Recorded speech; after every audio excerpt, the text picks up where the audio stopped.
लेकिन उन्होंने वालों किसी वालों ना आके ये साबित कर दिता है कि किसानों के सवालों के जवाब बीजेपी के कोल अज दरअसल है ही नहीं। जिहड़ा असी बार बार कह रहे हैं, इन्होंने सिद्ध करता कि इन्हों की लीडरशिप जिहड़ी पिंडां दे विचों भगौड़ी हुंदी है वो इसे करके हुंदी है कि जवाब इन्हों कोले है नहीं। ये भी अज स्पष्ट हो गया कि दिल्ली के अंदर जाते किसानों को जिस तरीके दे नाल रोक के इन्होंने उत्थे बर्बरता के नाल लोकां दे नाल पेश आए और वो सारे जिन्ने सवाल इकट्ठे होए उन्हां चों किसी भी सवाल का जवाब देने की बीजेपी के अंदर हिम्मत नहीं रही। तो इस करके अज उन्हां दा स्पष्ट हो गया, क्लीयर हो गया। साडे जिहड़े असीं सवाल करने चाहुंदे सी, देखो असीं चाहुंदे सीगे कि अज सवाल किए जाण कि भी की बीजेपी ने असीं चंगी गल हुंदी कि वो आप हुंदे इत्थे बराबर बैठते, असीं उन्हां ते सवाल करते, साडे सवालों का जवाब दिंदे, वो बड़ा इंटरस्टिंग बनना सी, क्लीयर होंदियां जानियां सी सारियां गल्लां। लेकिन चलिए वो यहाँ पे नहीं बैठे। इसके लिए जो हमारी मुख्य बातें हैं, देखिए डिबेट पर अलग अलग तरह के इनके लीडर साहबान जब बैठते हैं तरह तरह का झूठ बोलते हैं।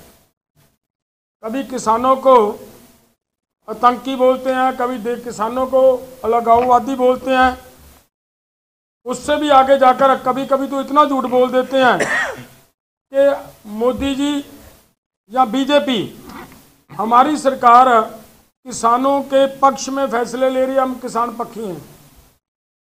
वो सब बातें आज यहाँ करने के लिए हम एकत्रित हुए हैं।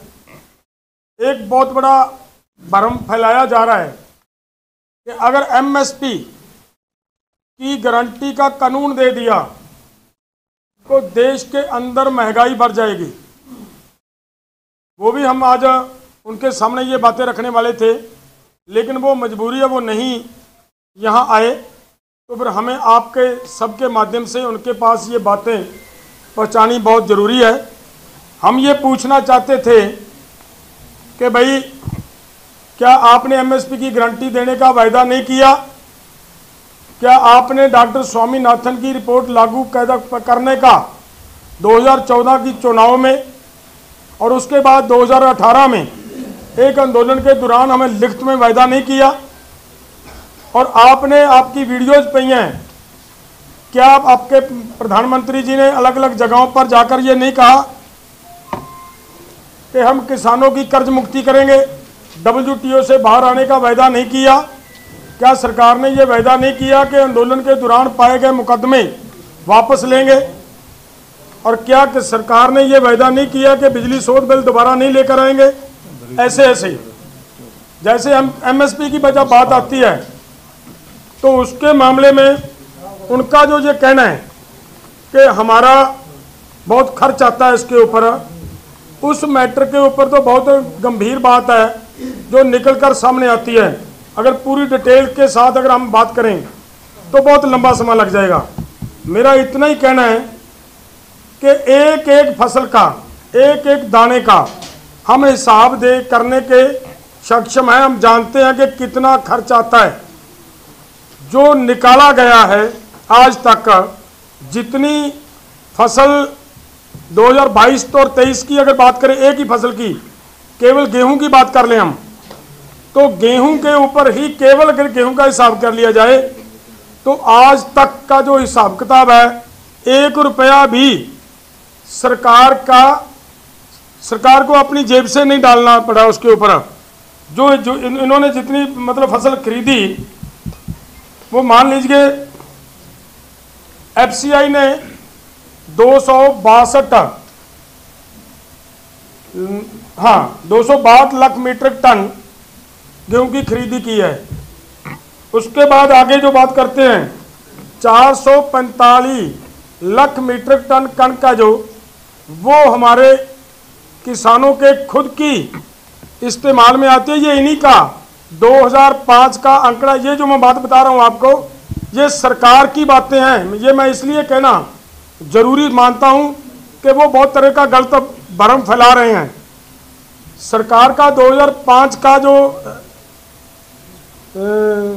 स्टडी है उससे ये स्पष्ट किया गया है कि 405 लाख मीट्रिक टन अनाज देश का किसान अलग अलग तरह से, और कुछ अपने घर में यूज करता है, कुछ बीज के लिए यूज करता है, कुछ को उसकी वेस्ट हो जाती है, वो सब ऐसा जाता है।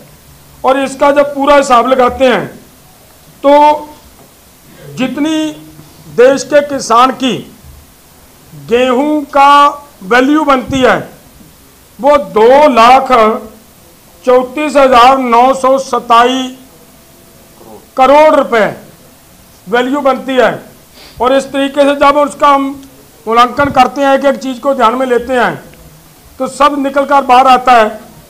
केवल अगर इन्हीं के आंकड़ों के हिसाब से देख लें कि जो व्यापारी को अनाज बेचा जाता है, पहली तो बात यह है कि आज तक जो इन्होंने व्यापारी को अनाज दिया, उसकी बोली करवाई गई है, उसमें 71 ਲੱਖ मीट्रिक टन अनाज आ जिहड़ा वो बाहर व्यापारियों को जो बेचा गया, सरकार ने बेचा, वो जिन्ना बेचा ਉਹਦੀ सारे का सारा वो MSP तो उपर विकिया, थले कुछ भी नहीं विकिया, वो भी इन्हों का सरकारी रिकॉर्ड बोलता है।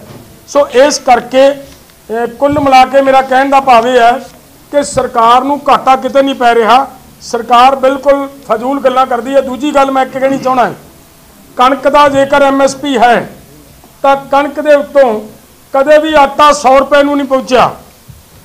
जेकर टमाटर के उत्ते MSP नहीं, नींबू ते MSP नहीं, प्याज ते MSP नहीं, आलू के ऊपर MSP नहीं, तो उनका रेट आप देखते हो किसान को लूट लिया जाता है और आगे कंज्यूमर को भी लूट लिया जाता है। सो इसके लिए हमारा मानना है कि अगर सभी फसलों के ऊपर MSP की गारंटी तय हो जाए तो पूरे देश के अंदर जो ये महंगाई करते हैं लोग, लूटते हैं, उनको कंट्रोल किया जा सकता है।